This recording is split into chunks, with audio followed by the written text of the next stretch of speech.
The royal family's unwavering loyalty to the country and the British people is an inspiration in times of crisis.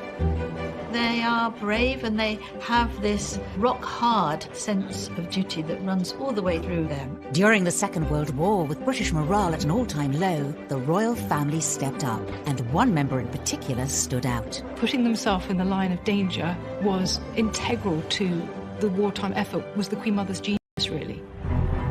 Tonight, how the Queen Mother became an icon when the country was blitzed by German bombers. To you, my fellow countrywomen all over the world, what have I done, you may ask, compared to what my boy has to put up with? How she was determined to stay put, despite deadly dangers. Queen Mother said, "The girls won't leave without me. I won't leave the king, and the king will never leave." And she meant it. How she took extreme measures to protect herself from the imminent threat of German kidnap. She was ready with this rifle. She had guts, and if she could, she would have used it against the enemy. And the moment Hitler came close to an assassination that would have changed the course of our history. Hearing the unmistakable whir-whir of a German plane and the scream of a bomb that hurtled past them and exploded in the quadrangle. We'll hear how this extraordinary lady boosted morale across the empire.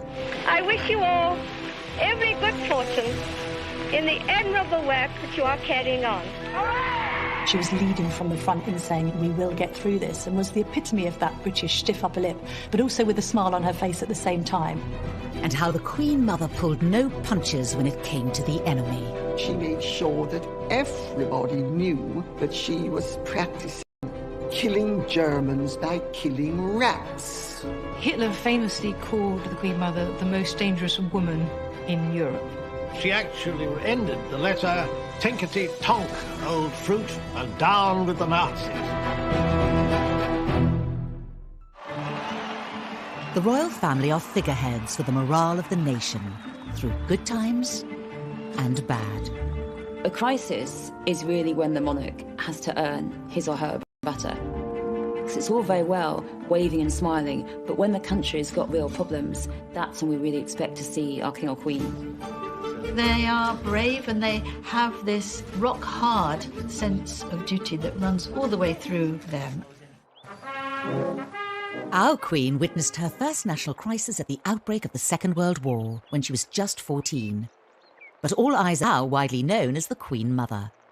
Elizabeth Angela Marguerite Bowes-Lyon was born in 1900. A lady at the age of 4, she was homeschooled and fluent in French by the time she was 10. Well, my understanding is that Elizabeth was always a very bubbly, buoyant, bright, naughty, mischievous child and adult. She was very charming, she was very intelligent, and she was extremely determined. She was one of the most determined people you could ever hope to meet. She had a kind of carpe diem attitude to life. She talked about how terrible it would be if you'd gone through your whole life not doing the things you weren't supposed to do. So you hadn't smoked, you hadn't drunk, and then the next day you were run over by a big red bus. So what should you be doing now to make the most of the opportunity? Her parents, the Earl and Countess of Strathmore, stressed that patriotism and religion were so tremendously important. I think this instilled in her a steel that became evident in a time of crisis which was so important. Elizabeth's earliest experience of a crisis was at the age of just 13, during World War I. Sadly, she lost one of her brothers in the First World War. He was part of the Black Watch Regiment, and he was killed. Another of her brothers was also taken as a prisoner of war for 2 years. So this really had an impact on her throughout her life. One of the childhood homes, Glamis Castle in Scotland, was opened up as a convalescent hospital, and throughout the war years, she looked after the wounded soldiers. These young men, these young working class men who no girl of her class would ever have spoken to. She's getting them cigarettes, she's chatting to them about their wives and girlfriends, and she really saw, I think, firsthand the sacrifices that the working classes make. So really, overnight, Elizabeth Bowes-Lyon went from a very fun-loving girl who had a very sheltered childhood to seeing firsthand the suffering and the horror inflicted by World War I. Young Elizabeth would go on to have a significant relationship with a military man, Prince Albert, the Duke of York, Queen Mary's second son. After courting Elizabeth for more than 2 years and proposing unsuccessfully twice, Albert finally won her over, and they were married on the 26th of April, 1923.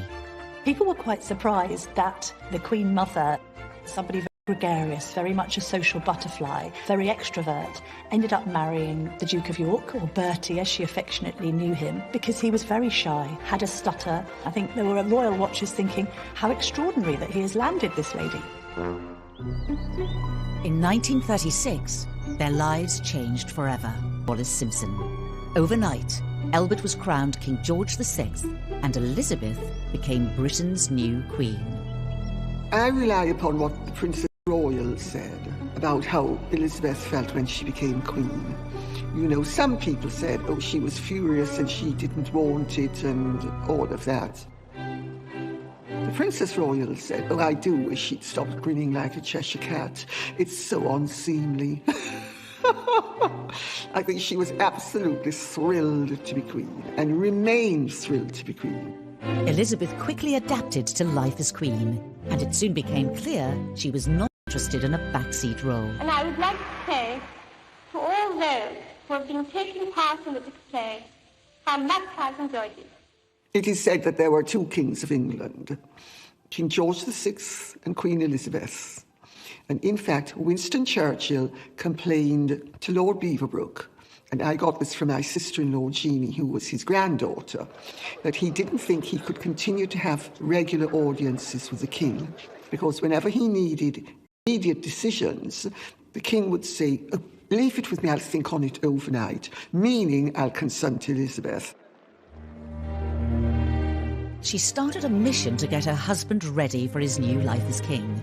One of the most pressing matters was his stammer, which he developed around the age of 8. Scheme whose inception we saw when we were last in Glasgow 10 months ago. And she almost frog-marched him off to Harley Street because he had a stammer, and she knew that that was not a way to be if you were a king. And he saw someone called Lyon or Logue who helped him overcome his stammer. And she helped him too. He had to do exercises every day. So she built up his confidence. She bucked him up when he had to go and see members of the public, which he found so daunting. Lord Halifax actually described her as a steel hand in a velvet glove. And above all, I suppose, she gave him love, and he flourished because of her love. She made it possible for him to find the inner strength that was needed. And she inspired him, and she taught him how to connect with the people in a way that was really, really important for the years that followed. Public opinion across the empire remained at an all-time low from the abdication crisis. But the monarchy was about to be faced with their biggest emergency in history. For the second time in the lives of most of us, we are at war. On September the 3rd, 1939, Britain declared war on Germany, and King George and Queen Elizabeth were catapulted into the centre of a huge international crisis. When we think back to the King's speech and the idea of George VI having to step up, we must also look at the fact that his wife was forced to do exactly the same. And that was despite huge concerns about their own role and her own concerns about her husband being king and how he would cope with that during wartime. The Queen Mother was seen as Britain's secret weapon in the war. She had 2 roles. One was to help her husband, King George VI, and one was to be herself. It was a role that she seems to have been made for. 4 months into the war, rationing was rolled out across every household in Britain. Restrictions were placed on the purchase of all kinds of food produce, including meat, bread and dairy. The royal family led by example, and under Elizabeth's influence, they faced the struggles of war alongside their people. The Queen Mother had these strict rules for wartime economy. So at Windsor Castle, there wasn't much heat. I mean, it was so cold that the women were forced to wear their furs inside, cover themselves with blankets. There was a single bulb in each room. The royal family had ration books like everyone else. They had clothing coupons.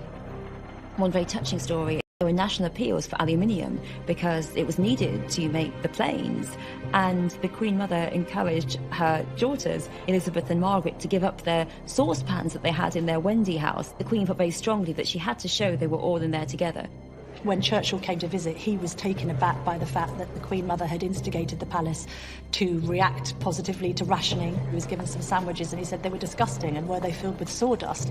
The Queen Mother was a very determined woman, and she was very tough, and it's very clear that this adherence to these strict rules during wartime came from her. A year and a half into the war, things took a dramatic turn for the United Kingdom. The 7th of September 1940, the Luftwaffe attacked London, leaving 430 dead, a day that would become known as Black Saturday. The Battle of London, which began with strong forces of Nazi bombers attacking the capital, led to a big fire on the waterside early in the onslaught. It marked the start of the Blitz, and over the next 57 days, the country repeatedly came under attack by German aerial bombers. The main aim was areas where the Third Reich felt there would be industrial production, and so we're looking at docks, we're looking at factories. In just 9 months, over 40,000 people died, and up to 139,000 were wounded. Over 1 million homes were destroyed. Churches, historic houses, museums, the Commons in the House of Parliament was destroyed. And so there was a sense in which the city, particularly the capital city, on Britain. The idea that you could be bombed to smithereens at home, war had never been like this before. It would always been overseas, now it was at home, and the home was threatened, and the suffering was really unimaginable. London was bombed more heavily than anywhere else. The Luftwaffe destroyed a third of the capital. On the morning of the 13th of September, they set their sights on the city's prime target, Buckingham Palace. She describes these plumes of dust, the horrendous noise, and like any other families facing a similar situation at the time, that scrabble to find out if anyone had been injured.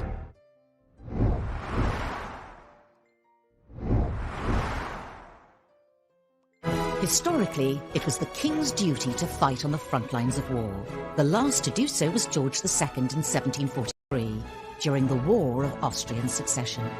Traditionally, the role of a monarch was to be a warlike figure, to actually be a war leader. At the time of the Second World War, it was a more ceremonial role. But actually, that ceremonial, symbolic role was incredibly important. A hands-on monarch was crucial in boosting the mood of a war-torn nation. Once again, we have been forced into war. We have all a part to play, and I know you will not fail in yours. Only when we have won through to an enduring peace shall we be free to work unhindered for the greater happiness and well-being of all mankind. The Queen Mother, then Queen Elizabeth, was ready to fulfill her duties, even if that meant putting herself in danger. As the death toll continued to rise, politicians expressed concern, not just over the royal family remaining in their home, but staying in the country. The Queen Mother's personality was one of defiance. She was tough, she was resilient. Churchill was advising her to flee to Canada. It was actually advised by the Cabinet Office at the beginning of the war and advised again by Churchill at the time of the Blitz. The Queen Mother said, "The girls won't leave without me. I won't leave the King, and the King will never leave." And she meant it. It was troubling to Churchill, it was troubling to ministers who had advised them, like other aristocrats, to flee and leave the country. But they defied that.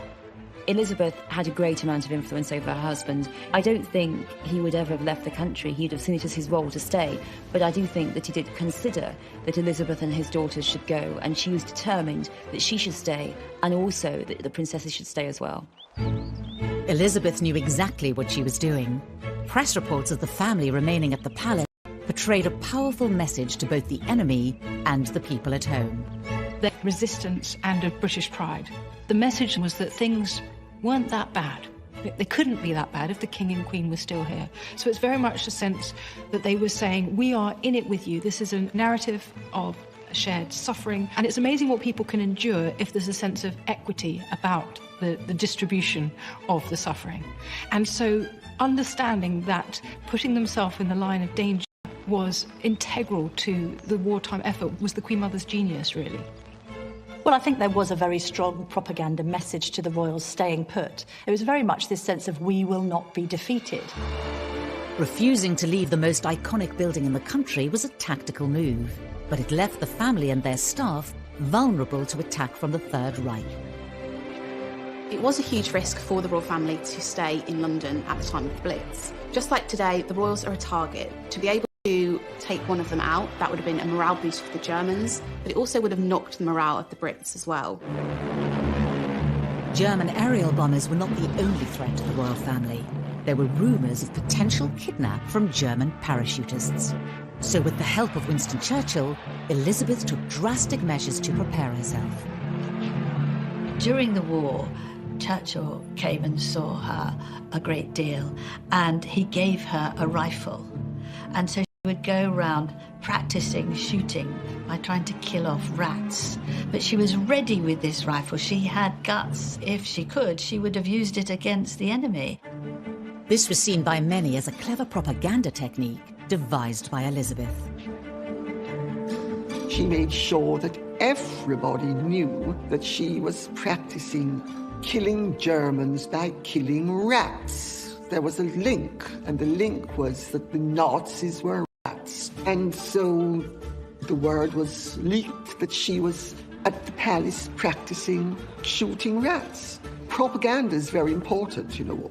All of this tells us of a woman who was humorous in the face of disaster. The expression is a tough old bird, isn't it? She was somebody who wasn't going to easily be cowed. If you think that the best way to deal with rats is to practice hitting them as if they're Germans, then you've got a certain spirit about you.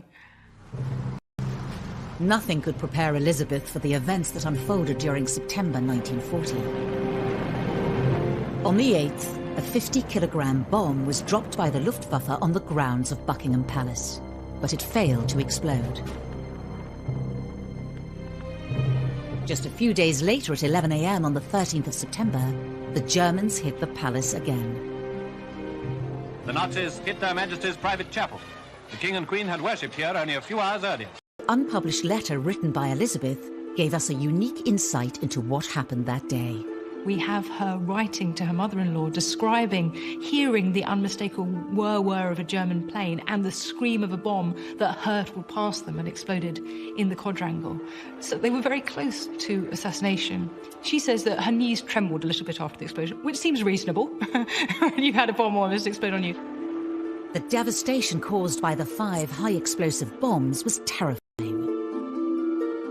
I saw a great column of smoke and earth thrown up into the air, and then we all ducked like lightning into the corridor.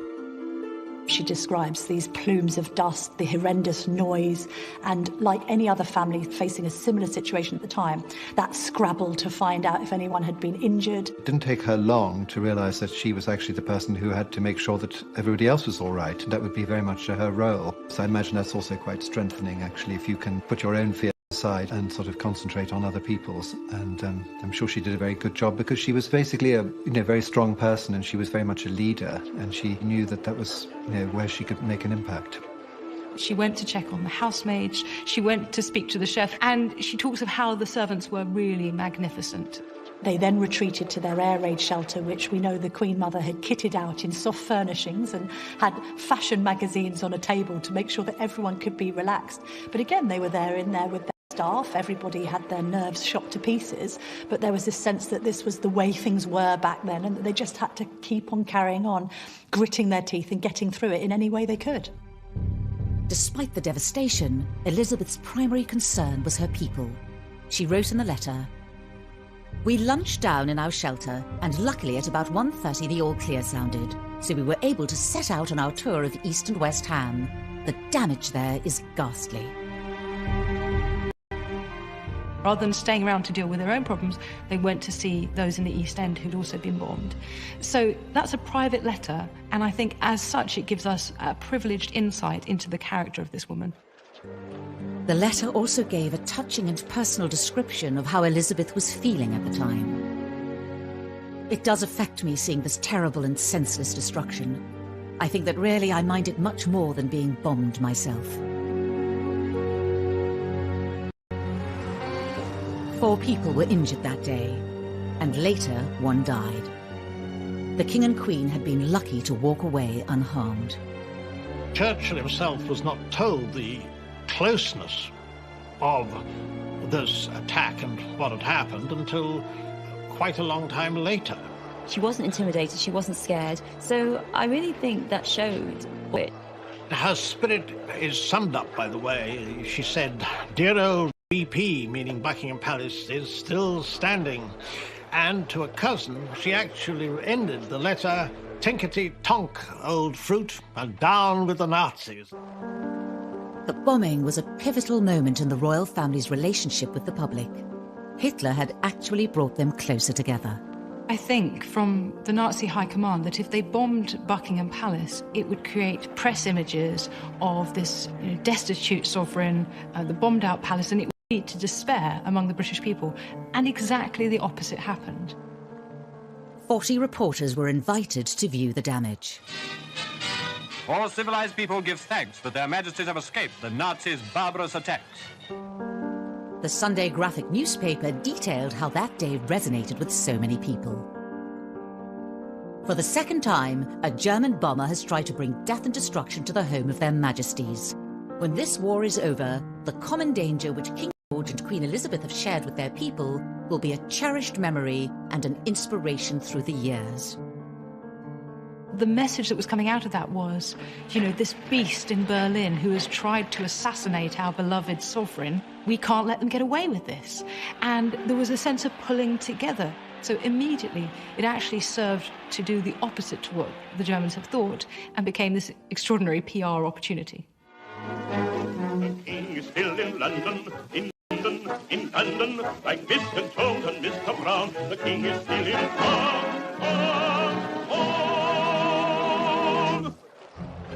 Sharing in the horrors of the Blitz by staying put at the palace was just the start. Elizabeth forged herself a new role and became an inspiration on the streets of war-torn Britain. There were times when the Queen Mother was putting her arm around people, physically comforting them through this horrific time. She was by her husband's side, but really was hugely influential, and it was almost more her than him that became the figurehead at this time of great national crisis.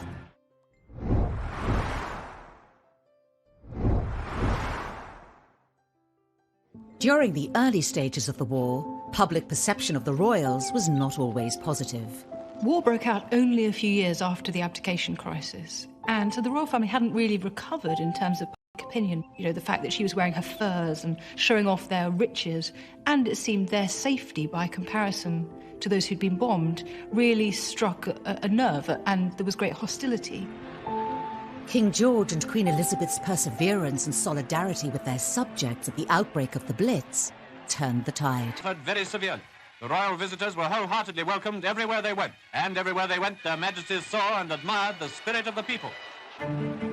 Well, indeed, they didn't cancel royal visits either during these bombings, so although they had faced horrific turmoil in their own property and had bombs raining through, they still insisted on going and seeing those who weren't so fortunate. There was an occasion where she offered to hold a baby because a mother was there with her arm in a bandage and couldn't quite handle the infant. There were times when the Queen Mother was putting her arm around people, physically comforting them through this horrific time.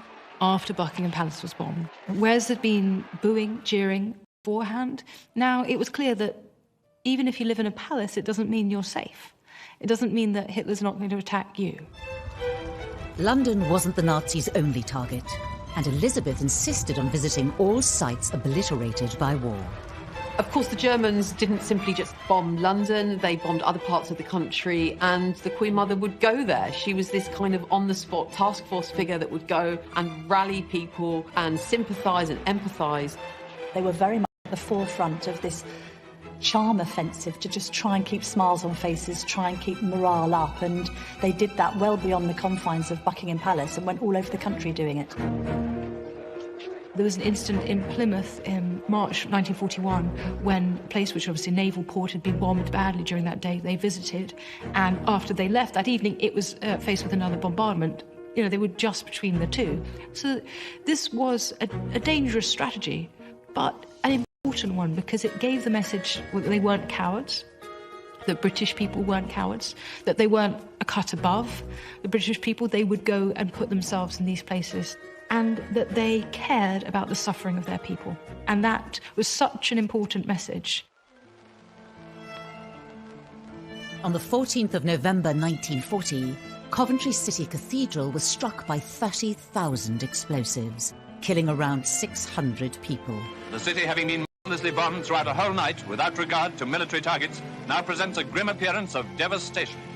Again, without hesitation, Elizabeth defied the Nazi threat by standing shoulder to shoulder with the British people. She understood the fear, the devastation of the Blitz, and she would once again go out, visit people. It absolutely exemplified all that was the best of London, indeed the whole country, at this time of crisis. Many, many hundreds of people were killed. She went there and there was this sort of outpouring of affection for her.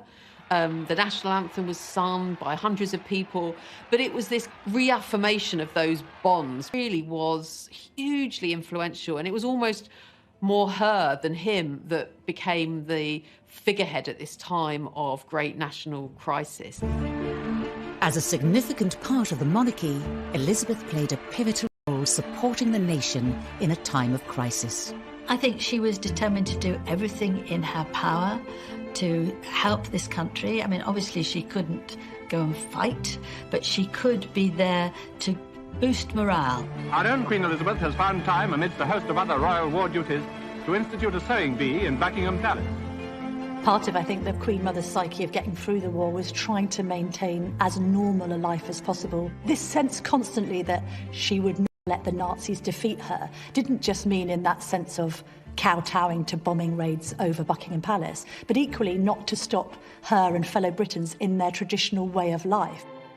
Elizabeth found many ways of instilling positivity in troubled times. It wasn't just through visits to bombed-out areas. Due to the closure of music halls, theatres and other cultural venues, she kept spirits up through public appearances. She went to concerts at the National Gallery. The pianist Sarah Hess had organised these daytime concerts, and the Queen Mother said that these were some of her happiest hours in these dark times. And she was also concerned about keeping other people's spirits up. On one occasion, the Queen Mother actually even wrote out a poem for Churchill and had it sent round to Downing Street. He was had a very romantic sort of nature, really, and so is said to be supported, by some stirring words from the Queen at this point. It's very important to him. And boosting things for him, as to keep him going, was very important, and that's one of the key roles that the King and Queen had during that time. While the King focused on how the war was unfolding overseas, Elizabeth kept her focus closer to home and spoke directly to those left in Britain. Well, the Queen Mother was in a great position to give speeches to women and children. If you imagine that the King was in lockstep with Winston Churchill trying to give the more alpha message about the war effort and how things were going on the Western Front, a sense that the Queen's responsibility was to try and keep things calm and settled on the home front. World War II was a significant moment in the changing roles of women, that women took on new roles. They were in factories, they are out there working, they're working in the transport, they're working in shops, and even if they're not working, they are at home with full responsibility for the family because the men's are away. Financial decisions, they have to take them. Elizabeth did these motivational speeches throughout the war, speaking to women and children about what they were suffering, what they were going through, supporting the war effort, supporting their men. On the 13th of October 1940, the Queen Mother gave a speech supporting the women of Britain. To you, my fellow countrywomen all over the world, what have I done? Chasing submarines in the Atlantic or chasing Rommel across Africa? She was basically saying to them, we're all in this together, and I'm acknowledging that you're having a hard time.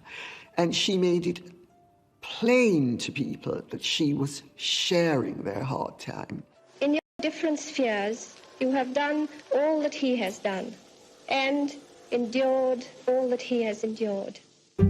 It wasn't just through her words that Elizabeth inspired others. She also joined the military services. The Queen Mother became the Commandant-in-Chief of a number of services like the Auxiliary Territorial Service, the Women's Auxiliary Air Force, the Royal Naval Service, the Women's Royal Naval Service. So much of the communications from the royal family during the war was intended to say, we are like you. I'm joining up to these things in support of the men, just as you are doing. And that's the tone of her communications to the women of Britain as well, that she was nothing special, but she was doing what they were doing. And that was the symbol that was at work there, really. It was the work of their mother that encouraged Elizabeth and Margaret to follow suit. Princess Elizabeth, now a second subaltern in the ATS, has been on a 3-week course of instruction. In the classroom, she pores over a map, sharing it with a sergeant, Patricia Young of Fleet, Hampshire. Well, I think the Queen's example was followed by her daughters literally to the letter, in the sense that the Queen said she wanted to contribute to the war effort and contribute to the military effort. And Princess Elizabeth particularly looked at this example and said, OK, well, I shall also sign up. So she signed up to the ATS, the Auxiliary Territory Service, and she qualified to drive trucks, and she made her own contribution. I think eyebrows were raised at the time, this idea of a future Queen taking the risk of helping to serve on the home front, but the Queen wanted to do it, and I think she was largely empowered to do so because she observed her mother.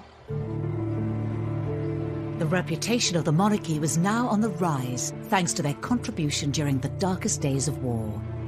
And as the British public warmed to the royals, the enemy's opinion of them began to change as well. This idea that she was rallying the troops and those at home, having a huge effect on morale, a positive effect on morale, at the very time the Nazis were trying to reduce it. Hitler famously called the Queen Mother the most dangerous woman in Europe. And that gives you some indication of how he perceived her inspiring popularity to be a real threat.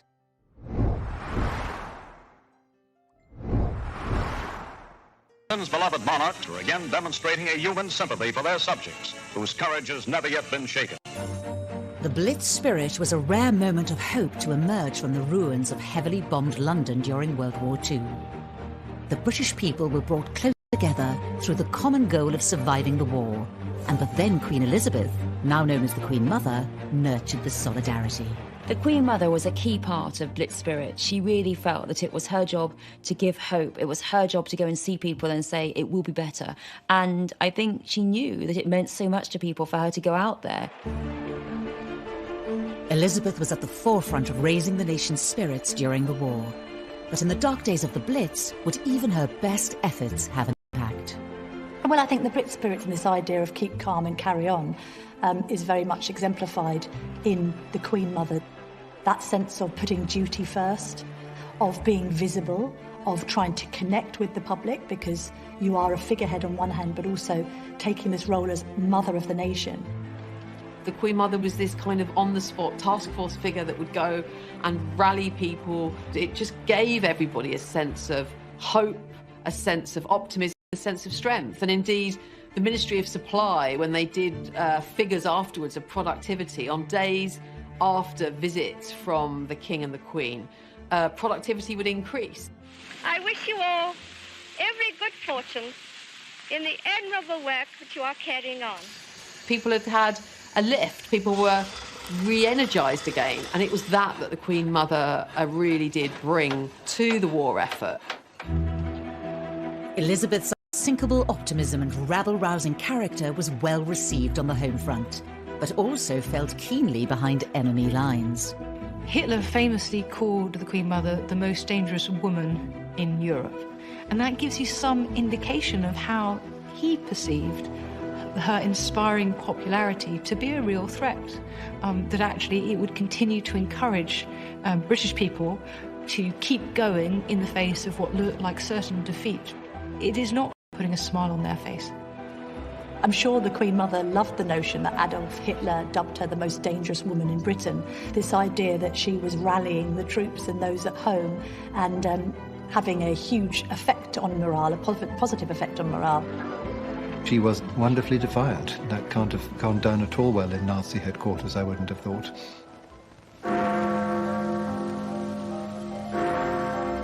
On the 11th of May 1941, the Blitz came to an end. 4 years later, at 6 p.m. on the 8th of May 1945, Germany surrendered unconditionally.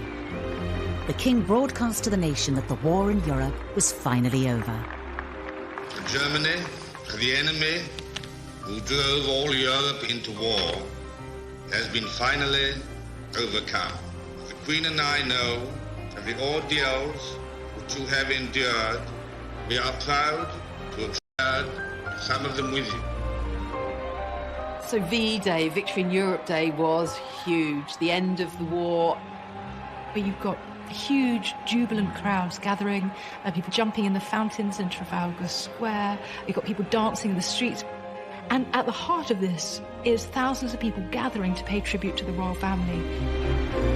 The royal family were at the heart of the nation's celebrations. The King and Queen had been at the heart of the war effort, and that was displayed in the appearances. Everybody went absolutely wild. The King and Queen were called onto the balcony 8 times. They were there sometimes with their daughters, sometimes with Sir Winston Churchill. People went crazy. It was the most wonderful, wonderful day. The average Briton were calling for the King and Queen because they absolutely perfectly embodied the spirit of the nation.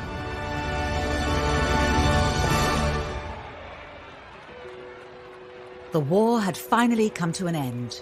VE celebrations were over, but Elizabeth's contributions to the war effort continued. The Queen Mother never forgot the East End, and she did, post-war, make many visits. She also never forgot her military and wartime connections, and was very much a symbol going forward of the proper memorials around events like D-Day and VE Day. We see her again and again at the heart of celebrations to mark the 50th anniversary of the end of the war, or just before her 99th birthday, she unveiled a memorial at St Paul's Cathedral to those civilians who died during the bombing of London. So this was absolutely in her heart to the end of her life. To take the Blitz as it came, they defied it. In particular, Elizabeth's unique relationship with the East End was never lost. After all its residents had been through during the Blitz period, her commitment to them continued, visiting them whenever she could. The famous one is from 1987 when she visited Limehouse. She went to a pub, she poured a pint, so she herself was 87 at this time, poured a pint and then drank it about 3/4 of it, we're told. She was the best of them, and for them she was not this great other distant privileged woman. She was a woman who had gone through the war with them, one with them, had seen them through. One lovely thing was that every year whilst the Queen Mother was alive, at her house, Clarence House, on her birthday would arrive a huge cake from the East End, which was from all of those that she had comforted during their terrible suffering. Long after the war, really right through to the end of her life, she was one of theirs, and there was a sense of real affection and bond between them that really actually, never died. The Queen Mother's death on the 30th of March 2002 marked the end of an era for Britain and the monarchy. I remember it very clearly, a sort of terrible feeling of loss when she went. There was a feeling that somehow a tremendous sort of spirit, who had been still very visible right up to the end, had suddenly left us, and that was very sad. I think that everybody who remembers the Queen Mother remembers her affectionately. And there was this great outpouring when she died. She had lived a long life, 101 years, but she was a great loss. And the only thing that we can take from that as a silver lining is that so much of what she exemplified in her life has since been adopted by the younger royals. The Queen Mother's efforts during the Blitz set the standard for future royals, particularly in times of national crisis. The Queen Mother's example was very, very important to the other members of the family and to the younger ones as they saw what she did. And certainly the way that the royal family operate today, the Queen is very quick to go to a place of tragedy or crisis. Even though the Queen Mother is now dead, people still talk about her in World War II. She set the bar for what is expected of a queen in a war. You go out there, you see people, you think about others rather than yourself. That is really important. There is this reflection that the Queen Mother's contribution during the Second World War should always be echoed, that it was a hugely successful example of where royals are at their best, connecting with the general public. And we very much see that in Princes William and Harry in the way that they now carry out their difficult times and using your position of enormous privilege to give something back to the communities around you. No royal can ever stay in their gilded cage. No royal can ever stay in their tower if there's a moment of national crisis. What she did during World War II, it's impossible to say how important it was. What she gave to morale, to the country, to her husband, and really to the vision that Britain could survive.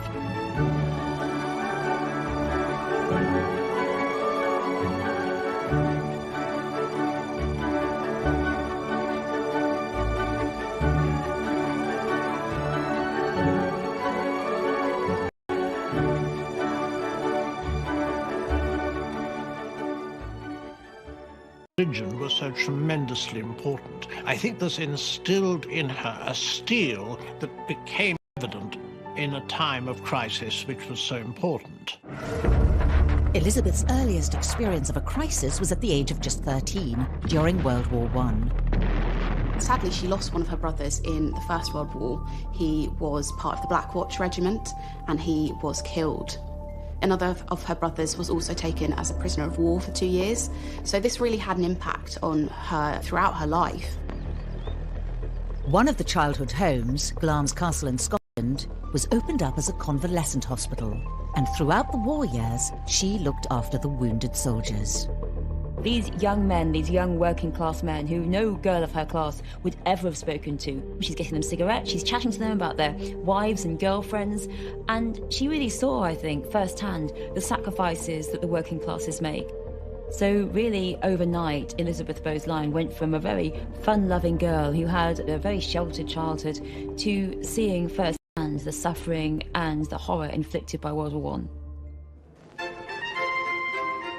Young Elizabeth would go on to have a significant relationship with a military man, Prince Albert, the Duke of York, Queen Mary's second son. After courting Elizabeth for more than 2 years and proposing unsuccessfully twice, Albert finally won her over, and they were married on the 26th of April, 1923. People were quite surprised that the Queen Mother, somebody very gregarious, very much a social butterfly, very extrovert, ended up marrying the Duke of York, or Bertie as she affectionately knew him, because he was very shy, had a stutter. I think there were royal watchers thinking, how extraordinary that he has landed this lady. In 1936, their lives changed forever. Wallis Simpson. Overnight, Albert was crowned King George VI, and Elizabeth became Britain's new queen. I rely upon what the Princess Royal said about how Elizabeth felt when